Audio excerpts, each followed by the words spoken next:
योजना एवं विकास विभाग के सचिव, सांख्यिकी एवं मूल्यांकन निदेशालय के सभी यहाँ उपस्थित अधिकारीगण, पत्रकार बंधु, मुझे सचमुच आज खुशी हो रही है कि सांख्यिकी एवं मूल्यांकन निदेशालय द्वारा आंकड़ों का प्रकाशन किया जा रहा है। दरअसल जो स्टैटिस्टिक्स है वो किसी भी योजना के निरूपण के लिए और उसके पहले उसकी पृष्ठभूमि के लिए और किसी नतीजे पर पहुंचने के लिए स्टैटिस्टिक्स की बहुत महत्ता है। यूं तो मैं ये मानता हूं कि पूरे देश में जो स्टैटिस्टिक्स का संकलन है उसमें बहुत अभी सुधार की आवश्यकता है और उसकी गुंजाइश भी है, लेकिन फिर भी जो स्टैटिस्टिक्स इकट्ठा होते हैं अगर वो हमारे पास उपलब्ध न हो तो फिर हम कोई नीति बनाना चाहें वो संभव नहीं होता। इसलिए स्टैटिस्टिक्स का होना हर चीज के मामले में, प्रति व्यक्ति आमदनी, सड़कों की स्थिति, कितनी लंबाई है सड़कों की, हमारे यहाँ खेती में क्या पैदावार है, उत्पादकता क्या है, यानी एक नहीं जिस क्षेत्र को भी उठा कर लीजिए, हर क्षेत्र में कितने लोगों के पास अपना घर है, कितने लोग गृह विहीन हैं, जीवन स्तर क्या है, ये किसी भी नतीजे पर पहुंचने के पहले हमारे पास स्टैटिस्टिक्स होना चाहिए। और फिर राज्य की क्या आमदनी, हम कहाँ खड़े हैं। अब जो राष्ट्रीय औसत है प्रति व्यक्ति आय का, उसकी तुलना में बिहार बहुत पीछे। अगर ये हमारे पास पक्का स्टैटिस्टिक्स हो तभी तो हम कोई कदम आगे बढ़ा सकते हैं। तो हर दृष्टिकोण से स्टैटिस्टिक्स का, आंकड़ों का, सांख्यिकी का बहुत मतलब, और अगर हम कोई काम करते हैं तो उसका इवैल्यूएशन भी होना चाहिए। अगर कोई हम स्कीम लॉन्च करते हैं तो उसका इवैल्यूएशन भी होना चाहिए। हमने तो अपनी सरकार बनने के बाद ये बार बार जोर दिया है कि हमें कंकरेंट इवैल्यूएशन कराना चाहिए। हम अगर कोई काम कर रहे हैं उसका फायदा लक्षित वर्ग तक मिल रहा है या नहीं, लक्षित लोगों को प्राप्त हो रहा है या नहीं, तो उसके लिए ये आवश्यक है, या हमारा किस प्रकार से ये काम कर रहा है कोई भी योजना, तो उसके लिए इवैल्यूएशन की जरूरत है। तो कुल मिलाकर के सांख्यिकी और इवैल्यूएशन, स्टैटिस्टिक्स और इवैल्यूएशन, सांख्यिकी और मूल्यांकन, दोनों की अहमियत है देश के विकास में। योजनाएं बनती क्यों, या हम हर 5 साल पर एक योजना का प्रारूप तय करते हैं, हर 5 वर्ष पर योजना के लिए एक दृष्टिकोण हम तैयार करते हैं, तो वो इसलिए है कि जो हमारे पास आंकड़े हैं, हमारी जरूरत क्या है और किस प्रकार से हमको आगे बढ़ना है, उसकी एक दृष्टि पैदा होती है इन तमाम आंकड़ों के आधार पर। आज भी हम आपस में बहस भी करते हैं, तो ये सिर्फ सरकार के लिए जरूरी नहीं है, ये मीडिया के लिए भी जरूरी है, जो लोग रिसर्च करते हैं उनके लिए भी जरूरी है, जो शिक्षण संस्थान है उनके लिए जरूरी है, जो इन सब चीजों में दिलचस्पी रखने वाले इंडिविजुअल्स हैं उनके लिए भी जरूरी है, यानी सबके लिए इसकी जरूरत है।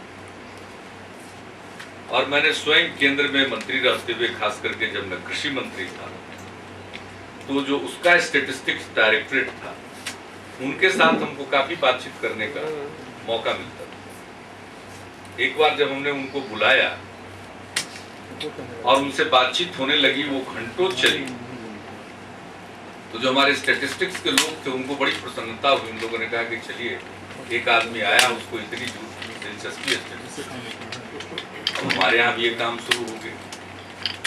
ये नियमित रूप से होना चाहिए।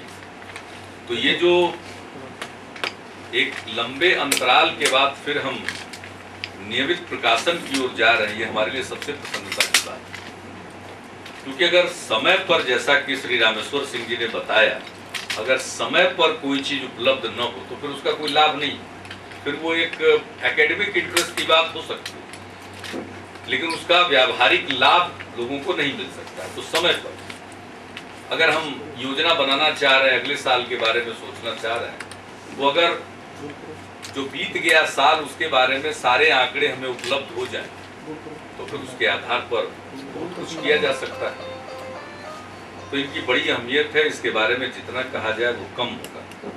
तो मुझे खुशी है, और सांख्यिकी एवं मूल्यांकन निदेशालय को और योजना एवं विकास विभाग को, मैं उनके तमाम इसके साथ जुड़े हुए लोगों को, जो इसमें विशेषज्ञ के तौर पर जुड़े हुए हैं, जिस प्रकार से भी इस कार्य के साथ जुड़े हुए हैं, मैं उन सब लोगों को बधाई देता हूं। और मुझे पूरा विश्वास है कि समय पर अगर आंकड़ों को इकट्ठा किया जाए, समय पर उनको जिन किसी भी फॉर्म में हम इस्तेमाल करते हैं उस रूप में उसको प्रस्तुत किया जाए, इसका बहुत लाभ होगा। और 2 प्रकाशन है जिसके बारे में योजना सचिव ने कहा कि वो समय पर है, तो उसका लोकार्पण करने में मुझे बेहद प्रसन्नता हुई है और सबको मैं बधाई देता हूँ। और आगे से हमारी यही अपेक्षा है, और जैसा मुख्य सचिव जी ने कहा कि कहीं जगह खाली है तो उसको भरने की कार्रवाई की जाए। और ये विशेषज्ञ लोगों का काम है, ये खास किस्म का काम है, तो उसके लिए जो भी धनराशि की आवश्यकता हो उसको लगाना उचित है, उपयुक्त है। क्योंकि हम अरबों रुपया, 10,200 करोड़ रुपया तो बीते साल का था, इस साल 13,500 करोड़ रुपए का हमारा योजना उपव्यय है, लक्ष्य इस नए साल। तो कहाँ हम इतना रुपया खर्च करना चाहते हैं और इसको बिल्कुल दुरुस्त रखने के लिए, दुरुस्त ढंग से खर्च करने के लिए और सही योजनाएं बने, तो उसके लिए अगर कुछ पैसा खर्च करना पड़े तो वो खर्च किया जाना चाहिए।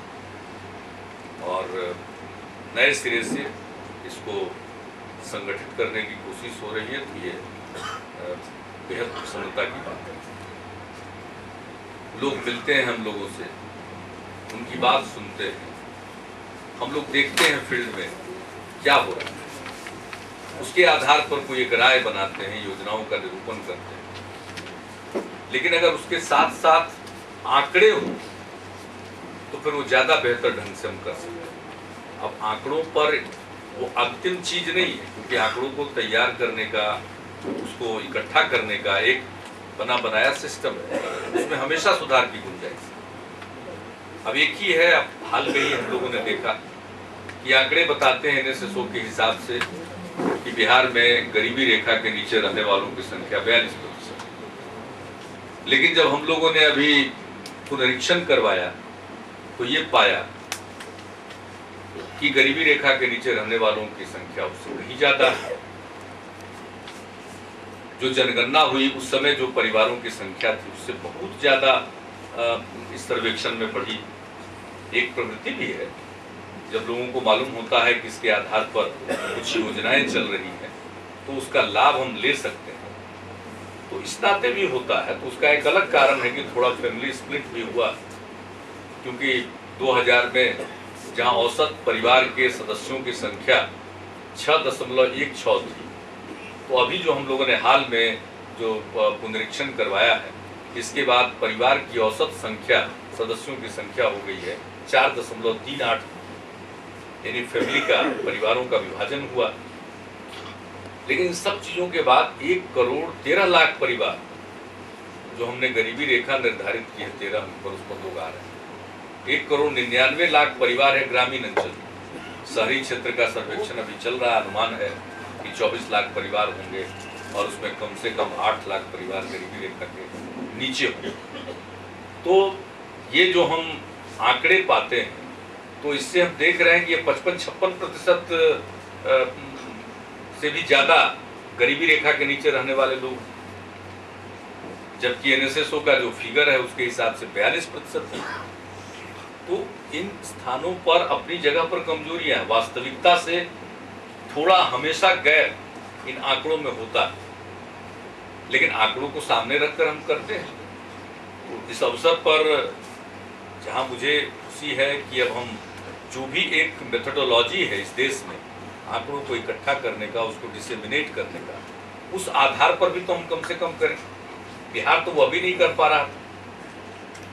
अगर हम ऐसा करेंगे तो जो भी राष्ट्रीय स्तर पर आंकड़ों को इकट्ठा किया जाता है और उसके आधार पर कुछ नतीजे निकलते हैं, तो उसमें थोड़ा बेहतर तो हम करा ही सकते हैं। अगर अपनी तरफ से सब कुछ करके हम योगदान दें तो राष्ट्रीय स्तर पर भी जो बिहार के बारे में आंकड़े आते हैं तो और बेहतर क्वालिटी के हो सकते हैं, ज्यादा ब्रॉड हो सकता है, व्यापक हो सकता है। तो इस नाते जो परंपरागत मेथोडोलॉजी है उससे हम कर रहे हैं, उससे शुरुआत कर रहे हैं, नए फिर से हम उसकी नियमितता को बहाल करने जा रहे हैं। ये तो खुशी की बात है ही, लेकिन हमारे चूंकि सारे सांख्यिकी और मूल्यांकन के साथ जुड़े हुए सारे लोग यहाँ पर मौजूद हैं, इसलिए मैं उनसे कहना चाहूँगा कि हमें इस ओर भी ध्यान देना चाहिए कि अगर हमारे पास जो घर घर सर्वेक्षण करके कोई आंकड़ा आ गया, तो सिंपल के आधार पर जो हम आंकड़े को मानते हैं, डिसेमिनेट करते हैं, जब कहीं घर घर सर्वेक्षण के आधार पर आ गया तो हम यही माने कि भाई इस चीज के लिए तो घर घर सर्वेक्षण हो गया, ये सही है। जैसे जनगणना के बारे में माना जाता है कि वो घर घर गिनती होती है, तो वो बड़ा ही प्रामाणिक और मौलिक दस्तावेज माना जाता है, उसमें भी लोग छूट जाते हैं। कभी कभी देखा गया है, हम लोग तो जनप्रतिनिधि हैं, इस नाते हम लोगों को ऐसी बातों से भी सामना पड़ा है जहां किसी टोले के लोगों ने शिकायत की हमारी तो गिनती ही नहीं हुई, तो वहां भी संभावना होती है।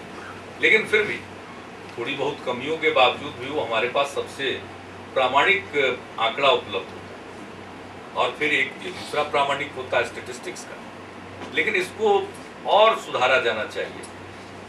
और हमारे यहाँ तो हर चीज की जरूरत है, हर चीज के आंकड़ों की जरूरत है, और तब जाकर हम सही रूप में हम जान पाएंगे कि हम कहाँ खड़े हैं।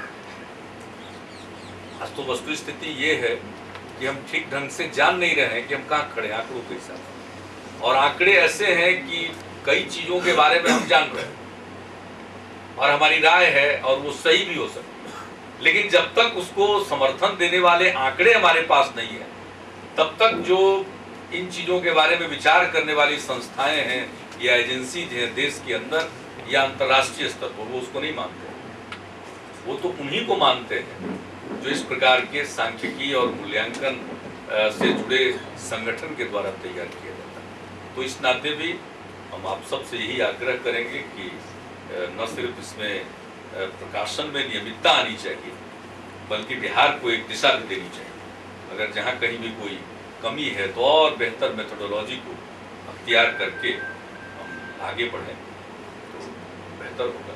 बहरहाल ये कम बड़ी बात नहीं है, इसलिए मैं इसको फिर से कह रहा हूँ कि जिन चीज़ों को हम भूल गए, इस राज्य में इन चीज़ों को भुला दिया गया। अब फिर से उन सब चीज़ों पर ध्यान जा रहा है और इसलिए लोग कहते हैं कि भाई काम तो हो रहा है, हर जगह हो रहा है। अब बताइए, ये भी कोई छोटा मोटा काम नहीं है, ये कोई मामूली बात नहीं है कि उन चीज़ों पर फिर से काम शुरू हो गया। नहीं तो पहले सांख्यिकी और मूल्यांकन निदेशालय के लोग ये मान बैठे थे कि हमारा क्या काम। तो मैं आपको इतना आश्वस्त करूंगा कि आपका बहुत काम है, हम लोग आपको स्ट्रेंथन करेंगे, मजबूत करेंगे और आपके द्वारा जो ये चीज़ें तैयार की जाएगी उसका हम उपयुक्त ढंग से प्रयोग करेंगे, उसका इस्तेमाल करेंगे और राज्य के विकास में यह भी आवश्यक है। तो इन्हीं शब्दों के साथ आज आप लोग भी हैं और मीडिया के लोग भी हैं, तो सबका मुख्यमंत्री निवास में ही कार्यक्रम हो रहा है। एक मुख्यमंत्री के नाते और इस निवास में इस मकान का ऑक्यूपेंट मैं ही हूँ, तो इस नाते भले ही ये सरकारी समारोह हो, मैं आप सब लोगों का इस परिसर में चूंकि कार्यक्रम हो रहा है, इस नाते भी मैं आप सबका स्वागत भी करता हूँ और मेरी पूरी शुभकामना है। और मैं इतना ही कहूँगा कि हर प्रकार का सहयोग मिलेगा और फिलहाल तो इसका मंत्री भी मैं ही, मुख्यमंत्री क्या मुख्यमंत्री, जब तक कि कोई और को मैं ये जिम्मा न दे दूँ तब तक तो ये काम भी हमारे ही जिम्मे है। कब तक देंगे सीधे तौर पर? कब तक देंगे सर? ये तो कितनी बार पूछिए। सर अब सीधे जो बने उसका नाम छापिए। सर बहुत बहुत सर धन्यवाद। गेहूं की किल्लत के लिए बाद में नहीं, प्रेस कॉन्फ्रेंस में इनका फॉर्मल खत्म हो जाए, 1-2 साल इनका खत्म तो हो जाए।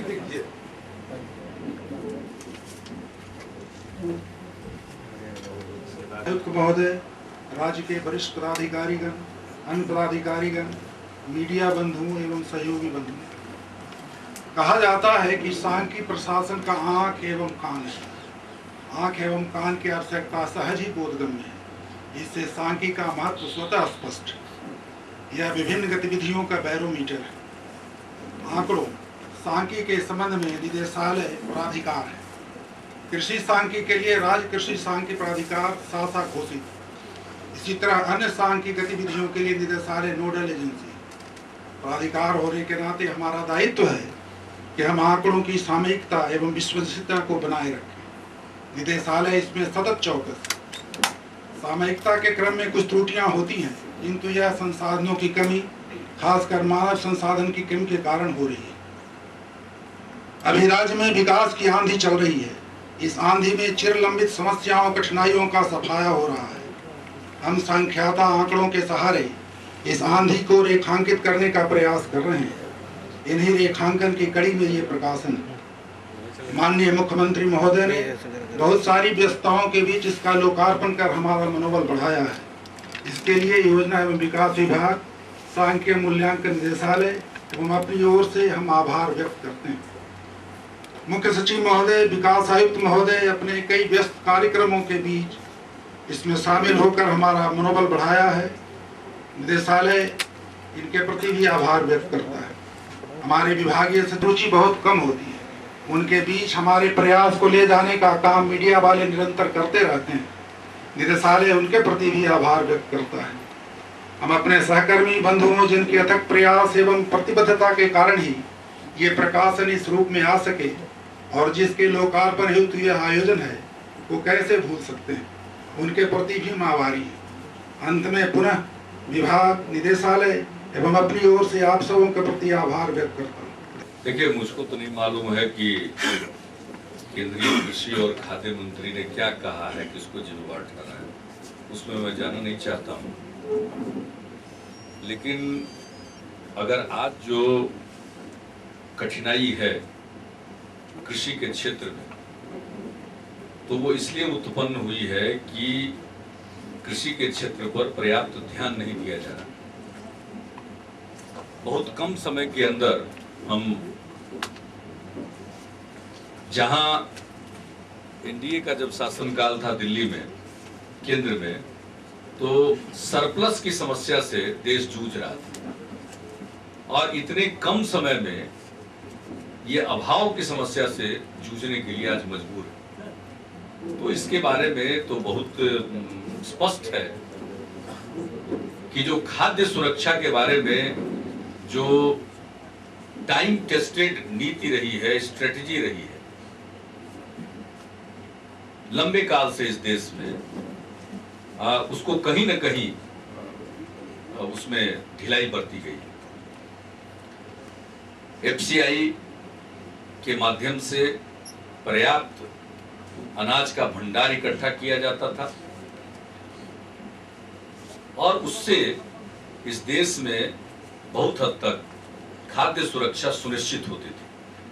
लेकिन पिछले 2-3 वर्षों की, 4 वर्षों की नीतियों के कारण आज एफसीआई के गोदाम में अनाज की कमी, जहां 2001 में, 2002 में यह समस्या थी कि अनाज को रखने का जो एफसीआई की भंडारण क्षमता थी, यानी उस सब मिला करके, खुले में जो रखते हैं उस सब को मिला करके भी जो भंडारण की क्षमता थी वो नाकाफी थी, अपर्याप्त थी। और आज हालत ये है कि उनके गोदाम खाली पड़े, तो इसके लिए जवाब तो देना पड़ेगा। और सरप्लस से हम अभाव की ओर बढ़ रहे हैं। पूरे देश में उस प्रकार का अभाव नहीं है, लेकिन नीतियां जिम्मेवार है आखिरकार इस प्रकार से प्राइस राइज होना। तो जिस तरह से इसमें इस बात की परवाह किए बगैर कि अपने देश के खाद्य सुरक्षा के लिए न्यूनतम कितना अनाज हमको रखना चाहिए, लोगों ने सब कुछ खोल दिया और उसका परिणाम है मेरी समझ से। और बाकी किसी पर आरोप लगाना, बिहार के बारे में आप लोगों ने पूछ लिया, उनका नाम लिया। हम लोग सर्वदलीय शिष्टमंडल लेकर गए थे ये कहने के लिए कि आप 65 लाख परिवार को गरीबी रेखा के नीचे मान करके अनाज देते हैं, और अब इस सर्वेक्षण के बाद हो गया 1,13,00,000 परिवार देहात में और 8 लाख परिवार शहर में, मिलाकर 1,21,00,000 परिवार। तो अनाज का कोटा बढ़ना चाहिए। आज चिट्ठी आ गई है कि अनाज का कोटा नहीं बढ़ाएंगे। तो वही बिहार जैसे राज्य में। और दूसरी बात है, हम भी इस राय के हैं कि पीडीएस का यूनिवर्सलाइजेशन होना चाहिए। और अब तो लोग जन वितरण प्रणाली की दुकानों में एपीएल वाले भी अनाज खरीदने जाएंगे महंगी के इस दौर में, और बाकी एपीएल के लिए आवंटन उन्होंने बंद कर दिया, न के बराबर आवंटन। हमारे यहाँ तो फ्लड में लोगों को राहत देने के लिए जो अनाज मिलना चाहिए था वो भी नहीं मिला। जब हम लोग गए थे शुरू में ही फ्लड के दौर में, और जिस समय 1.5 करोड़ लोग प्रभावित थे, तो उस समय 3 लाख टन केंद्र ने कहा कि देंगे। 1.5 लाख टन को रिलीज करने की बात आई, 1.5 लाख टन भी नहीं मिला।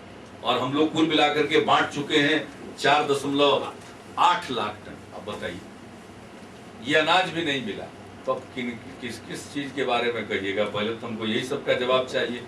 तो अब जो पत्र आया है पवार साहब का, चूंकि सर्वदलीय शिष्टमंडल और सर्वदलीय पहल थी, तो पत्र की प्रति हम सारे राजनीतिक दलों को भेजेंगे। और मैं अभी भी कहूंगा, जो यूपीए के घटक दल हैं उनको दबाव बनाना चाहिए, और ये अंधेर बिहार के साथ नहीं होने देना चाहिए, वरना ये उचित नहीं है। और बाकी किसको क्या आरोप लगाते हैं, पहले तक कहेंगे कि पूरा बाजार खोल दीजिए, फिर कहेंगे स्टॉक लिमिट लगाइए। तो हमको लगता है कि नीति के स्तर पर कंफ्यूजन भी, ढिलाई तो खाद्य सुरक्षा के मामले में हो ही गई, लेकिन कुछ कंफ्यूजन भी लगता है। आज कुछ कल कुछ बोलते रहते हैं। तो मुझको लगता है कि अब वो महंगाई पर काबू पाने में विफल है। और ये तो खाद्यान्न की बात है। आप बताइए, जो कंस्ट्रक्शन मटेरियल्स हैं उनके भी दाम आसमान छू रहे, कैसे विकास की योजनाएं पूरी होंगी? हम जितनी सड़क बनाना चाहते हैं, जो प्रोविजन किया, कैसे सड़क उतनी बन पाएगी? कैसे हमारे बिल्डिंग स्ट्रक्चर्स पूरे होंगे? तो बुरा हाल है। अब जब हाथ से मामला संभाल में नहीं आ रहा है, तो किस पर क्या बोल रहे हैं हम नहीं जानते। लेकिन हम जब तक देखेंगे नहीं, तब तक उस बात पर, उस पॉइंट पर उन्होंने क्या कहा। और राज्यों का जहां तक सवाल, मैं इतना ही कहूंगा कि बिहार तो इतना सजग है कि हम अपने कृषि विकास के लिए एक रोड मैप बना चुके हैं और उसके आधार पर काम करना चाहते हैं। हमने प्रधानमंत्री जी को इसकी सूचना दी है, उनसे निवेदन किया है कि आइए इसकी शुरुआत करेंगे। तो हम लोग तो सजग हैं और हम लोग अपने स्तर से प्रयत्न करेंगे। केंद्र को सहयोग देना चाहिए। अगर खाद्यान्न सुरक्षा के लिए बहुत चिंतित हैं, तो अब वो उत्तर भारत से पूरा नहीं होगा, अब वो पूर्वी भारत से होगा, और खास करके बिहार उनकी मदद करेगा। अब बिहार के बारे में यही एटीट्यूड है। अब बिहार के बारे में एटीट्यूड है कि आज अनाज मांग रहे हैं तो अनाज नहीं देंगे, फ्लड विक्टिम्स को जो रिलीफ पहुंचाया गया उसकी भरपाई नहीं करेंगे। अब चलिए, हम लोग सब जूझेंगे, सब जनता के बीच में बातें जाएंगी, लोग फैसला करेंगे। सर, राज ठाकरे का बयान आया है कि जो भी निजी कंपनियां हैं उसमें सब लोगों के बयान पर रोज रोज प्रतिक्रिया नहीं देना चाहिए। और जो कुछ भी महाराष्ट्र में हुआ, हम नहीं मानते कि महाराष्ट्र के अधिकांश लोग उनके पक्षधर हैं। और बाकी तो ये लोग ये राजनीति करते रहते हैं, अपनी बात चलाते रहते हैं।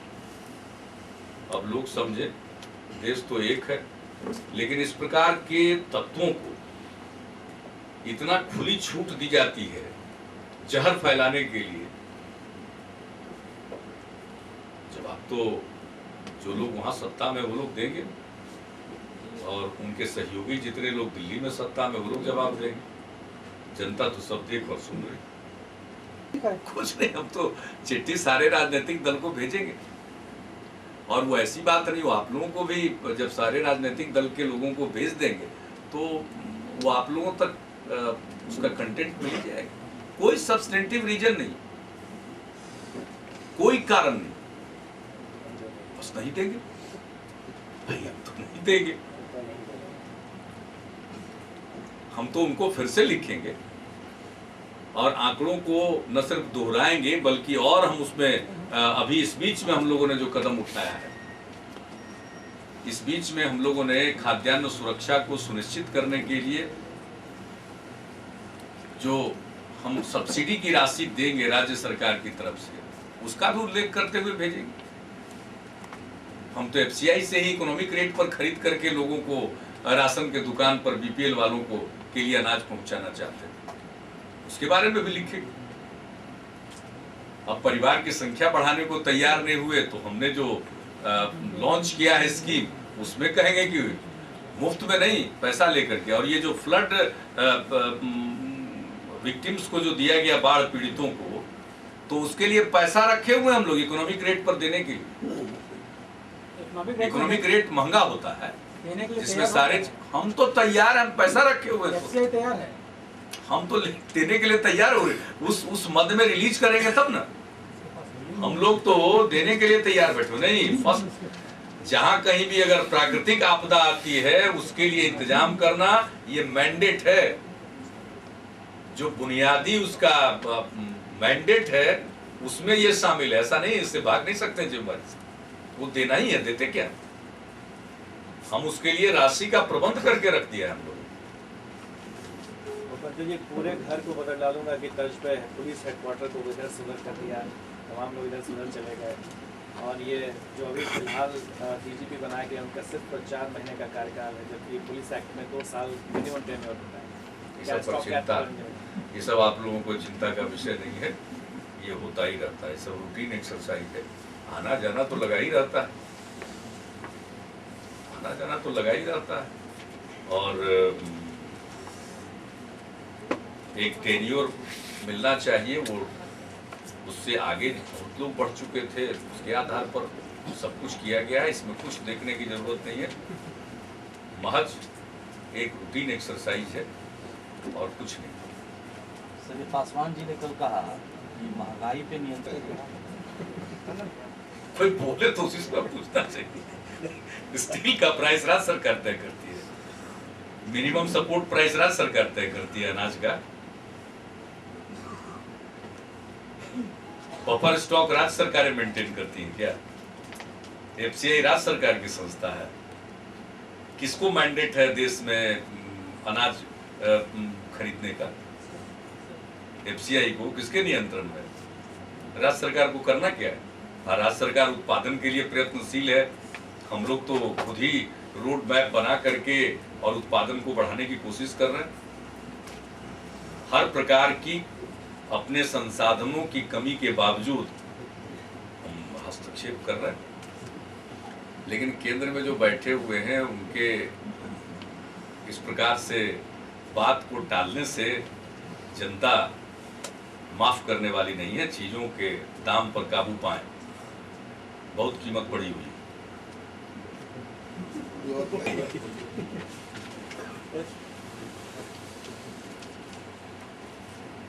प्याज ने रुला दिया था बीजेपी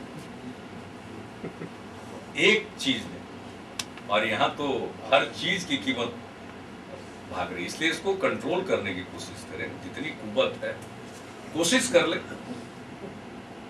लगता तो नहीं है कि नियंत्रित कर पाएंगे, लेकिन अगर नियंत्रित करेंगे तो प्रसन्नता की बात होगी, देश के लिए राहत की बात होगी, हर राज्य के लिए राहत की बात होगी, हम लोगों के लिए राहत की बात होगी।